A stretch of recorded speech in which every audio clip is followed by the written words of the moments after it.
Hello everyone, I'm Josiah. Happy International Women's Day. I'm a proud feminist. Why am I a feminist? Because feminism is not about hating men. In fact, we love good men. Feminism is about recognizing injustice and discrimination against women and taking action to rectify that.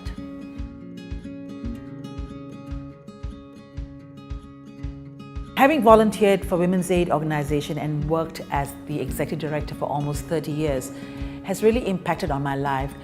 For me, it's the women who come to the shelter, who make that first phone call to Women's Aid and say, I'm being beaten, I'm being abused, I want to be free. And I find them very courageous, very brave. First of all, they're very brave having lived in a situation of violence. And a lot of them do it because they are sacrificing themselves because of their children, because they still love their husbands. But the day that they make that decision to be free of violence is also a great act of courage. And for me, those kinds of women inspire me.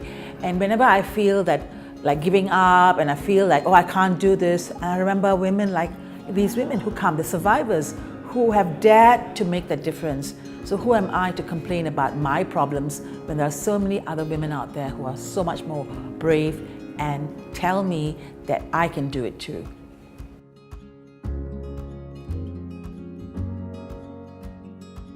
Yes, there have been many struggles, many challenges when it comes to women's rights. First of all, in the early years, especially in the 80s, we were told that Malaysian men do not beat their wives. Come on, Ivy, you're going to shut the shelter. And there was a skepticism. They kept thinking, surely the women who are being beaten, they must have done something. They must be terrible wives.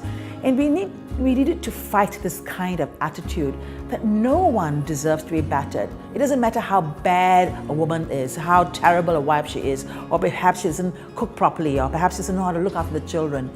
You know, the truth of the matter is almost every woman I met at the shelter, every woman that reached out for help, they were wonderful, great women. They tried to be perfect wives. They tried to be perfect mothers. And yet that husband, their boyfriend, chose to raise his hand. It was their choice. It was not because of the woman's fault. So I think the challenge, first of all, was to break the idea that somehow bad women deserve to be beaten. And that attitudinal change, I've seen that. I've seen it in the 80s. People were very skeptical. But today, I don't think anybody in Malaysia can dare say that a woman can be beaten.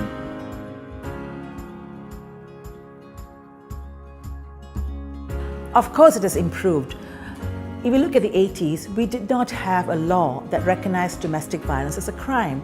But today in 2017, after 34 years of our work in advocacy and lobbying for law reform, we have a Domestic Violence Act. We have even the Constitution, the federal Constitution, which is the highest law in the country, that says that gender equality is a right. We are now equal guardians. But you know what? Women have to be very vigilant. If we do not watch out for it, all these rights can be taken away. So for instance, under domestic violence, we're still working very hard in recognizing that stalking is a form of domestic violence. You see, the authorities think that domestic violence is only about hitting and beating and physical violence. But we know that stalking, where the perpetrator follows you to the office, makes phone calls to you and basically instills fear, that should also be recognized in domestic violence. So there are still many challenges that we have to overcome. The other big challenge, obviously, is sexism, the everyday sexism, where women are treated as if they're sexual objects, the sexual harassment on the streets, on the buses, even in Parliament. As I said, women have to be very vigilant and ensure that our rights that we have gained isn't taken away that easily. And we need to keep a lookout whenever there's discrimination and correct it.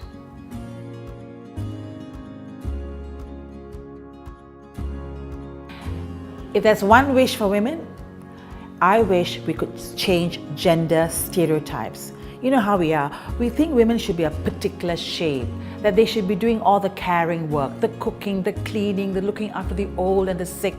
At the same time, must hold a big job, in the office. This whole double burden. Because we expect women to play a particular role, there's also that expectation that they should be submissive, that they should be quiet, that they should not, speak up. I want all that to change. In fact, today is International Women's Day, and there is a global strike by women. Over 30 countries are participating, where women will stop working in the home and working in the office, and in fact there's even a sex strike. We want the world to experience this. What would it be like if there's no women for one day? If women strike just one day, what would it be like?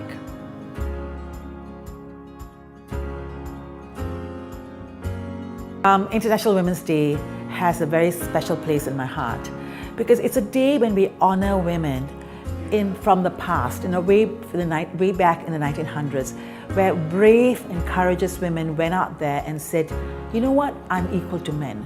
They went out there and they fought for the right to vote. They fought for equal pay. They fought to be recognized as full human beings having equal rights and human rights. You see, today we sit here, we are working in offices, we are going to school, we are voting, we are in parliament, we are everywhere. But all those rights have been gained in a very painful way. They were not just given to us. We had to demand for it, we had to lobby for it, we had to go on strike, we had to go on protest, and some women were even jailed for asking for the right to vote.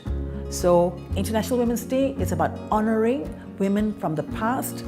It's about honoring women who gave us the courage to carry on, to fight, to continue fighting for women's rights.